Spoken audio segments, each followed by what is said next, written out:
Jesus, ele fala em algum momento sobre... Ele morre e volta depois de 3 dias. Ele fala em algum momento sobre os tempos finais? Fala. Nesse momento ou antes? Não, antes. O que ele fala? Então vamos lá. Mateus 24. Mateus 24 ou Lucas 21 traz o que nós chamamos de o sermão profético de Jesus. É tradição ou ele foi ao inferno? Não, eu vou... Tá. Durante esses 3 dias. Eu vou explicar isso para você daqui a pouquinho. Mas vamos pegar a questão do fim dos tempos. Então Jesus está em Jerusalém, lá no templo. E o templo de Jerusalém, você sabe disso, construído por Herodes o Grande, que governou do ano 27 ao ano 4. Esse é o segundo templo. Esse é o segundo templo, mas ampliado e embelezado, Sim. tão magnificente quanto o templo de Salomão. Então, os discípulos que eram mais de uma região rural, lá do interior, sempre que chegavam em Jerusalém era grande obra arquitetônica. Então eles olharam e disseram, mestre, vede que construção, que beleza, que obra fantástica, diríamos, que obra de engenharia, que portento. Aí Jesus respondeu para eles assim, pois não ficará pedra sobre pedra. Aí Jesus sai dessa região do templo, sobe para o monte. Você teve em Jerusalém algumas vezes, né? Então você lembra que você está olhando do Monte das Oliveiras e olhando de frente para onde era o templo. E eles chegam lá e dizem, mestre, quando sucederão essas coisas? Ou seja, quando é que esse templo vai ser destruído? E que sinal haverá da tua vinda e da consumação dos séculos? Então estão fazendo 2 perguntas. Quando vai ser destruído o templo e quando vai ser o final dos tempos, segunda vinda. Então Jesus começa assim, vede que ninguém vos engane. Primeiro sinal da segunda vinda de Cristo, engano religioso. Normalmente hoje surgem 5 novas religiões todo dia. Os falsos mestres, os falsos profetas, as falsas igrejas, os falsos pastores, os falsos ensinamentos, por aí afora. Haverá guerras e rumores de guerras. Só no século XX nós tivemos 2 sangrentas guerras mundiais, guerras tribais, guerras étnicas, guerras religiosas, o mundo um barril de pólvora. Terremotos, inclusive agora. Terremotos em vários lugares.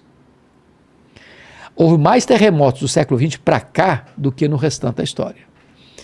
Haverá fomes e pestilências, as pragas, as pestilências, as epidemias, as pandemias. Nós fomos assolados por um recentemente.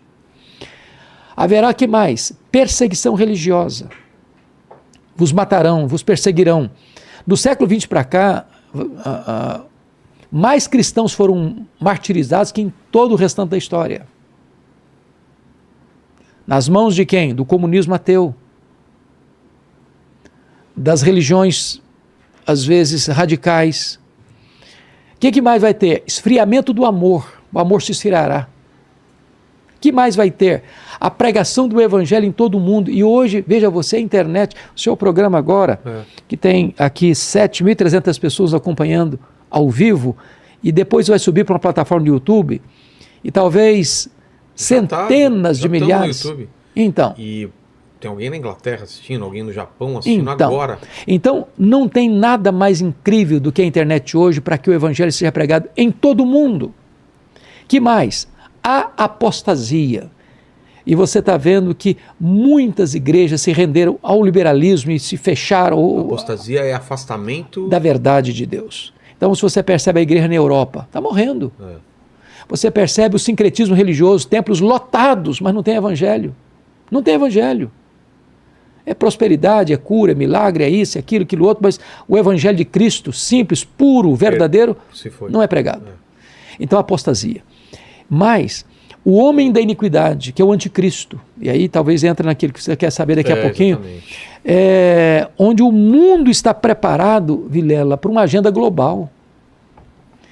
Quando eu olho hoje essa agenda global da desconstrução dos valores, da desconstrução dos pilares da nossa cultura judaico-cristã, você começa a perceber que é a montagem do cenário para a manifestação do homem da iniquidade. O palco está pronto. O palco está pronto. A segunda vinda de Cristo está mais próxima do que imaginamos. Eu abri aqui o seu livro na abertura dos 7 selos, né? Que é uma... Aqui, ó, Paquito. Ó, que é uma parte do Apocalipse onde começa a falar sobre os cavaleiros do Apocalipse.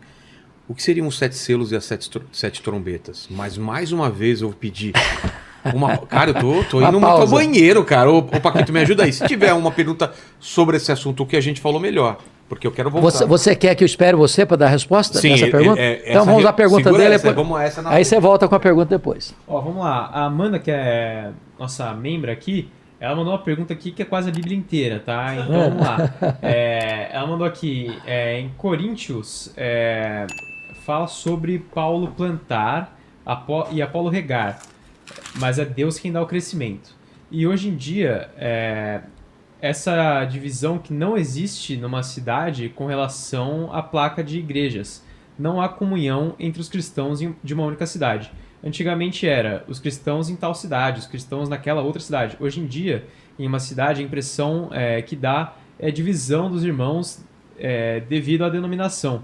E ela pediu para você comentar o que você acha disso. Ok, muito boa pergunta. Veja bem, então ela está se referindo ao texto de 1 Coríntios 3, versículo 6. Eu plantei e Apolo regou, mas o crescimento veio de Deus. De modo que nem o que planta é alguma coisa, nem o que rega, mas Deus que dá o crescimento.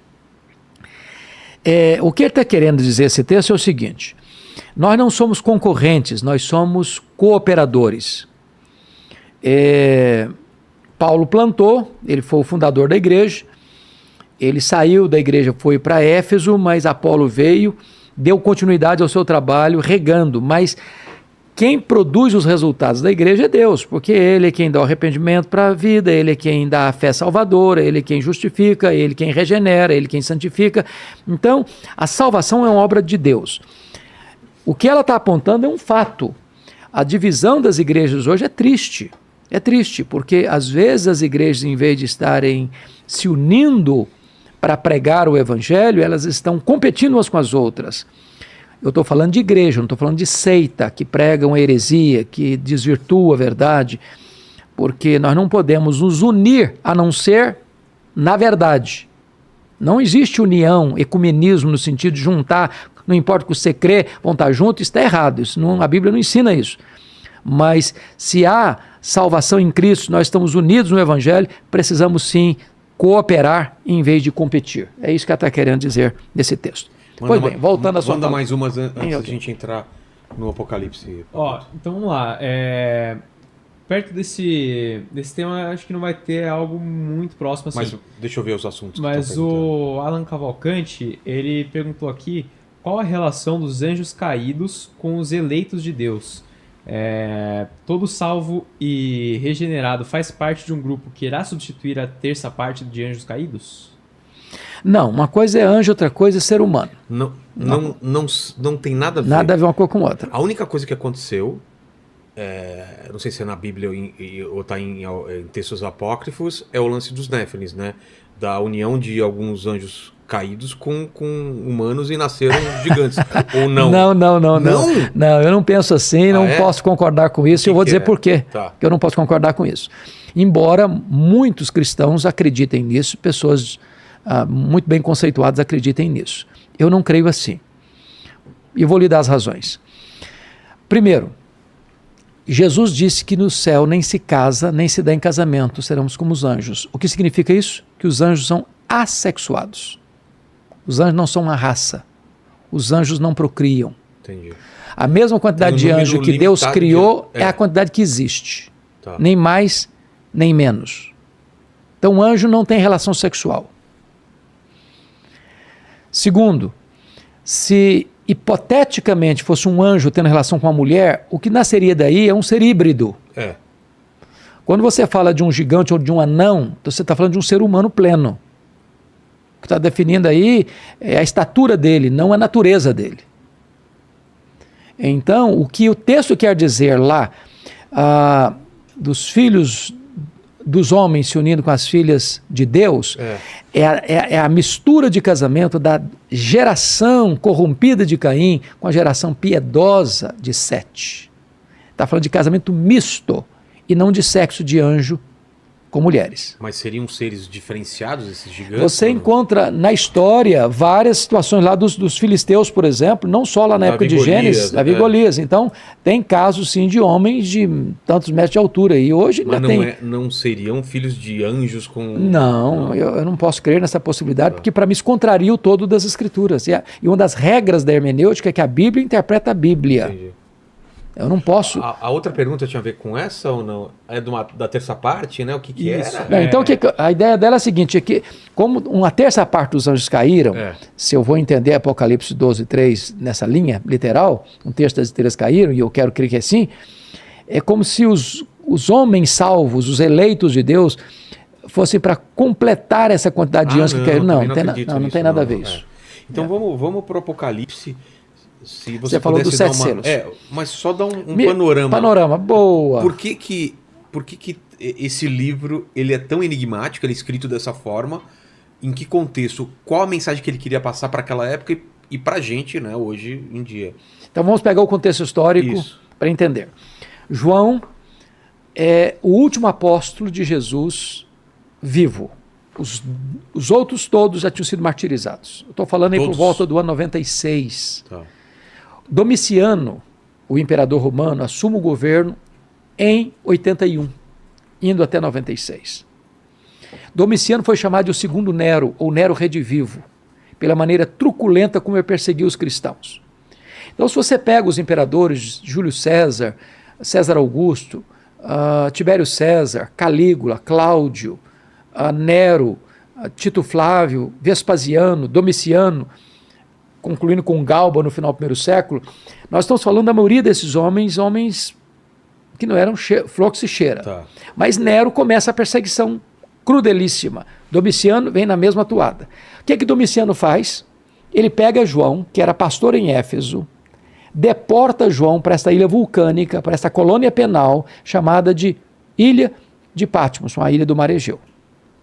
Então João está ali, isolado, é como se fosse a última pá de cal na sepultura da igreja sofrida.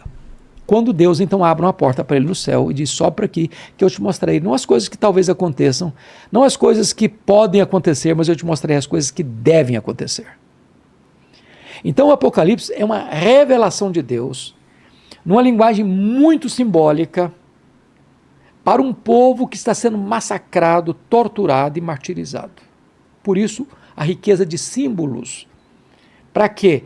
Para que aqueles que são de Deus entendam, aqueles que são inimigos de Deus não decifrem. Qual é o esboço de Apocalipse? É fácil de você memorizar o esboço de Apocalipse. Então você está dividindo esse livro, e quem fez isso melhor para mim foi o William Hendrickson, no que se chama de 7 sessões paralelas e progressivas. Ou seja, o livro de Apocalipse não é uma linha retilínea, do ponto A ao ponto B. O livro são 7 sessões paralelas e progressivas, onde a mesma verdade central é sempre enfatizada progressivamente. Qual é a verdade central do livro? É a vitória de Cristo e da sua igreja, na sua segunda vinda e no juízo final. Então, primeira sessão, os 7 candeeiros, as 7 igrejas, capítulos 1 a 3. Segunda sessão, capítulos 4 a 7, os 7 selos. Os 7 selos são a perseguição do mundo à igreja. Terceira sessão, capítulos 8 a 11, as 7 trombetas. O que são as 7 trombetas? O juízo parcial de Deus ao mundo que persegue a igreja. Por que parcial? Porque você vai ver que as trombetas são tocadas e atinge-se o quê? A terra, os mares, os rios, os homens. E sempre um terço. Por que um terço? Porque o juízo vem misturado com a misericórdia. Cada trombeta de Deus é Deus dizendo, olha, se prepara, se arrependa, tem chance ainda. Depois você tem nos capítulos 12 a 14, o levantamento do quarteto do mal. Capítulo 12, o dragão. Capítulo 13, o anticristo, que é a besta que surge do mar. O falso profeta, que é a besta que surge da terra. E no capítulo 14, a grande Babilônia. Quinta sessão, capítulos 15 e 16, que é as 7 taças da ira de Deus. Agora o juízo é pleno, completo. Chegou a cena do juízo final, não tem mais chance. Depois a sexta sessão, capítulos 17, 18 e 19, é a queda do quarteto do mal em ordem inversa. Capítulo 17 e 18, a queda da Grande Babilônia. Capítulo 19, a queda do falso profeta e do anticristo. E vem a última sessão, dos capítulos 20 a 22, que é a cena do juízo final e o lançamento do diabo, da morte e de todos aqueles cujos nomes não estão escritos no livro da vida no lago do fogo. Novos céus e nova terra, e então se estabelece a eternidade de gozo para aqueles que são salvos, de condenação eterna para aqueles que rejeitaram a graça de Deus. Então o livro pode ser resumido nessas 7 sessões paralelas e progressivas. Tá. Os selos. Selos. São 7 selos. 7 selos. Cada selo que abre é um problema que vai surgindo, né? Ele deixa isso claro aqui no capítulo de número 6, né? Quando vai... eu estou em Apocalipse, né? Eu estava em Coríntios, desculpa. Vamos para lá. Então, o que vai mencionar? Se você perceber. Então, o primeiro selo é o cavalo branco, né? Cavaleiro em cima de um cavalo branco, né? E isso, aliás, dá pano para manga para interpretar, porque alguns acham que o cavalo branco é o anticristo, Cristo, e outros falam que é o anticristo. Cristo ou anticristo? Eu creio firmemente que é Cristo. Ah, é? Por que razão? Volta a dizer a linguagem simbólica de Apocalipse. A cor branca nunca é usada para o diabo, nem para o anticristo. Se você perceber, foi lhe dado uma coroa e ele saiu vencendo e para vencer. O anticristo vai ser derrotado. Cristo é o único que saiu para vencer, vencendo e para vencer. Então Cristo é aquele que dá abertura aos 7 selos. Quando vem o terceiro selo, o segundo selo é o cavalo vermelho. Ele está falando das guerras. Depois vem o terceiro selo, que é o cavalo preto. O que ele está falando? Ele está falando da fome. Escassez. Da escassez. Depois vem o quarto selo, que é o cavalo amarelo. É o pálido. Que é o pálio, que trata da morte e do inferno. Depois ele está tratando do quinto selo, que são as almas que estão lá no céu, reivindicando justiça, né? E vem o sexto selo, que é exatamente a figura do que é a segunda vinda de Cristo. Porque veja você, no versículo 13, as estrelas do céu caíram pela terra, como figueira, quando abalada por vento forte, deixa cair os seus figos. O céu recolheu-se como um pergaminho. E a pergunta é, quando vai se dar isso? Na segunda vinda de Cristo. Então, cada sessão vem trazendo a segunda vinda de Cristo. Mas isso não inviabiliza o primeiro cavalo ser montado por Cristo, sendo que ele vem nesse... Não, sabe por que não? Por quê? Por uma razão muito simples. Quem está no controle da história não é o diabo, é Jesus. Então, mas ele vem logo no começo? A vinda dele é no começo? Quem desata o selo é ele. Tá. É ele, a história não está à deriva. Quando você fala de guerras, de rumores de guerras, de fome, não é que isso pega Deus de surpresa e fugiu do controle de Deus, não. Deus está no controle. A história tem as rédeas nas mãos dele. É ele quem dá a abertura dos acontecimentos. A soberania é plena dele. Aliás, uma coisa bonita, curiosidade para você. O livro de Apocalipse é o livro do trono, da soberania de Deus. A palavra trono aparece 67 vezes no Novo Testamento. 47 vezes só em Apocalipse. 12 vezes só no capítulo 4. Ou seja, antes da história entrar por essa luta imensa da perseguição, você vê Deus no trono e o Cordeiro com o livro da história em suas mãos. Ou seja, a igreja pode ter confiança de que, não importa o que vem, Deus está no controle e a história caminha para a sua consumação. E a consumação é a vitória de Cristo e da sua igreja. O arrebatamento vem antes, durante ou depois? A tribulação. Essa é uma excelente pergunta. Porque todo mundo várias pessoas têm posições diferentes. É verdade, é verdade. Então veja bem, você agora faz uma pergunta escatológica sobre a segunda vinda de Cristo. Nós temos 4 grandes correntes de interpretação. São 4? 4. São 3. São 4.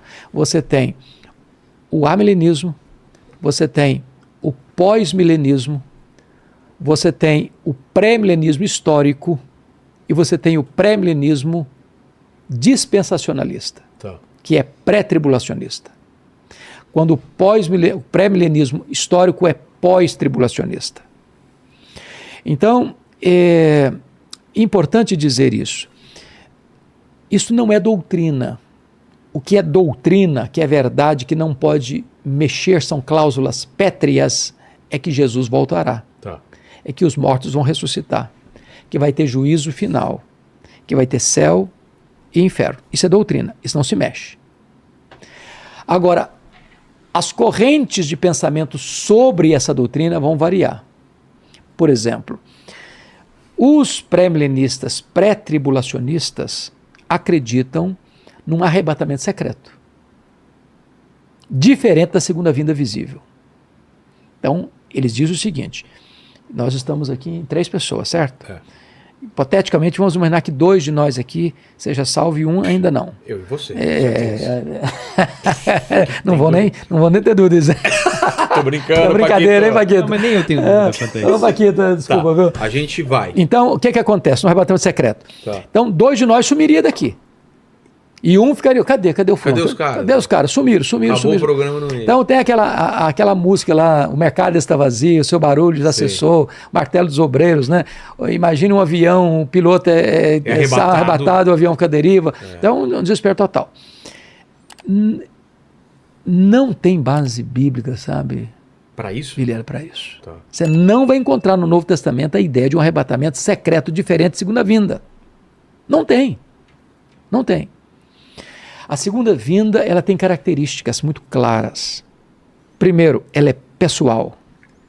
É ele que voltará, não é outro. Ele não vai mandar um arcanjo, é ele.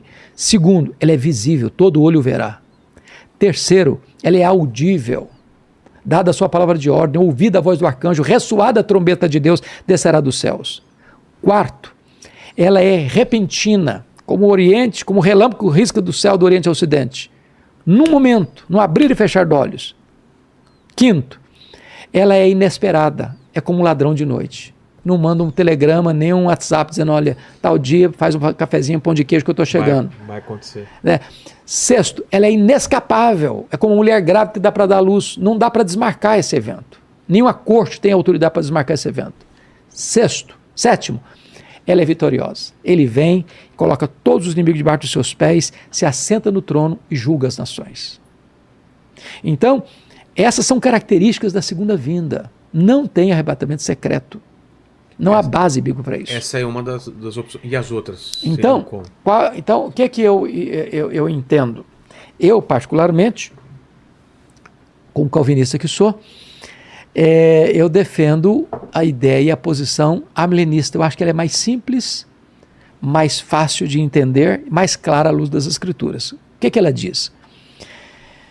Que vêm os sinais, são eloquentes, que nós citamos aqui: engano religioso, guerras, terremotos, fomes, epidemias, esfriamento do amor, perseguição religiosa, apostasia, tal, etc. Tá. Jesus vem, pessoalmente, visivelmente, se assenta no trono, julga as nações, novos céus, nova terra, condenação.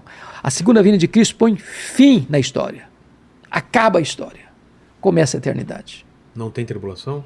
Sim, a igreja passará por ela. Quando? Antes Antes da volta de Jesus. Ah, tá. Só o pré-milenismo dispensacionalista é pré-tribulacionista, como se o arrebatamento acontecesse antes da tribulação. Não, nós cremos que a igreja enfrentará a tribulação. Ah, é? Claro, óbvio, a igreja enfrentará a grande tribulação. Vou ler para você. Tá. Rapidinho aqui, eu vou ler esse texto para você perceber o que é isso. Está escrito o seguinte aqui. E a vós outros que sois atribulados, alívio juntamente conosco, quando do céu se manifestar o Senhor Jesus, com os anjos do seu poder, na sua segunda vinda, claro. Vós outros que sois o quê? Atribulados. Vai se manifestar o quê? Alívio juntamente conosco, quando do céu se manifestar. Então a igreja está passando por ela. E está escrito: e a vós outros que sois tribulados, alívio juntamente conosco, quando do céu se manifestar o Senhor Jesus com os anjos do seu poder, em chama de fogo, tomando vingança contra os que não conhecem a Deus e contra os que não obedecem ao evangelho de nosso Senhor Jesus Cristo.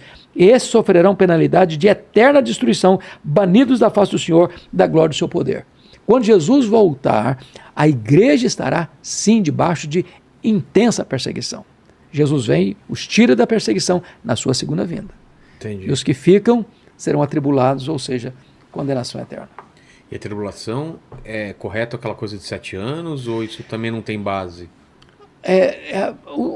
Basicamente é um número simbólico também, porque 7 é um número de completude. 7 é um número de completude. Então o Apocalipse é um livro simbólico. 7 selos, 7 trombetas, 7 taças, 7 igrejas, a besta que surge do mar, 7 cabeças, 10 chifres. Não dá para você literalizar isso. Imagina um bicho com 7 cabeças, com 10 chifres. Um monstro esquisito. São símbolos que representam uma realidade espiritual. Entendi. E o dragão é o... O dragão é o diabo. É o diabo. E o anticristo seria quem? O anticristo Seria boa pergunta. O correspondente de Cristo? É uma boa pergunta. Quem é o anticristo? Veja bem, o diabo sempre quis imitar a Deus. Então, como Cristo, Filho de Deus, se encarnou, ele também vai querer se encarnar. Então, o anticristo vai ser uma espécie de encarnação de Satanás. Como Cristo morreu e ressuscitou, ele vai ter um simulacro de ressurreição.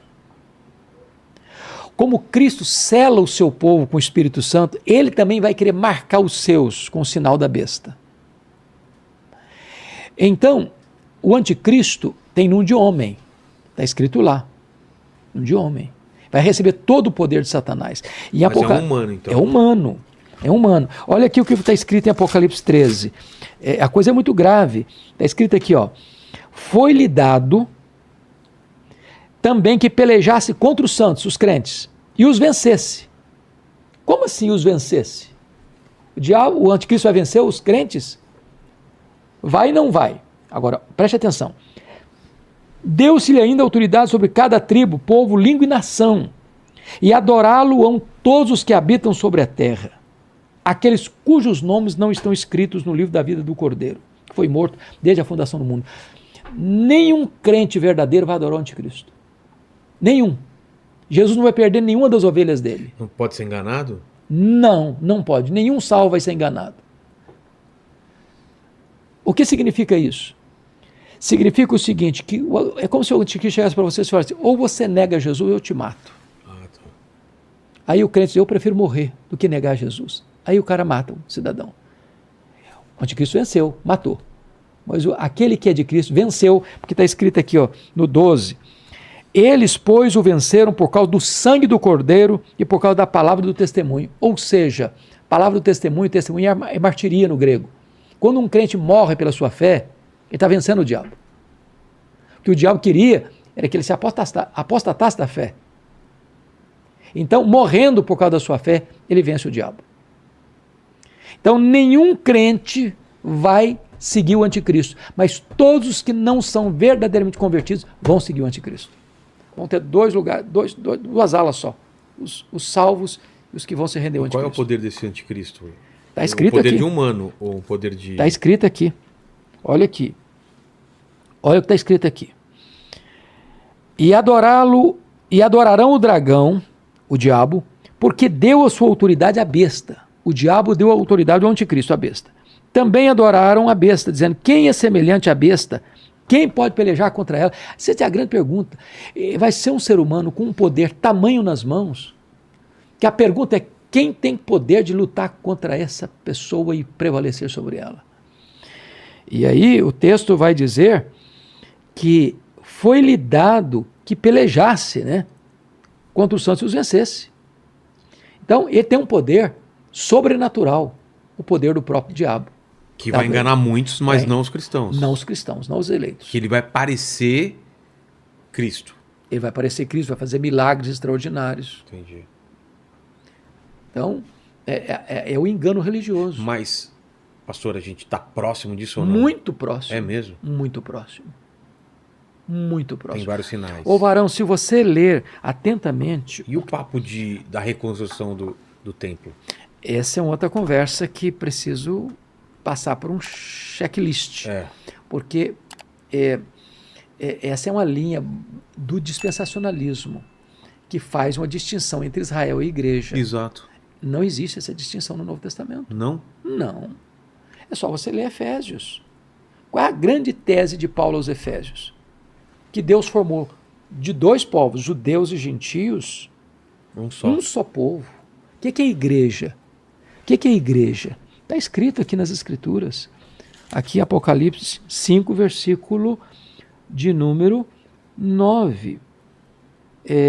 Que ele comprou com o seu sangue aqueles que procedem de toda tribo, povo, língua e nação. De tal maneira que, olha, versículo 9, digno é de tomar o livro e de abrir os selos, porque foste morto e com teu sangue compraste para Deus os que procedem de todo tribo, língua, povo, nação. Então, o que é a igreja? Ela é formada de todos os povos, de todas as raças, de todas as línguas. Judeus e gentios fazem parte de um único povo, que é a igreja, que é a noiva do Cordeiro, que é o corpo de Cristo, que é o povo lavado no sangue do Cordeiro, que vai morar com Cristo no céu. Então não tem Israel e igreja distinto, é um povo só. Não, mas a pergunta era... A construção do templo. Isso. Então você não tem base neotestamentária para a ideia de que tem que reconstruir um templo. Não é necessário, então.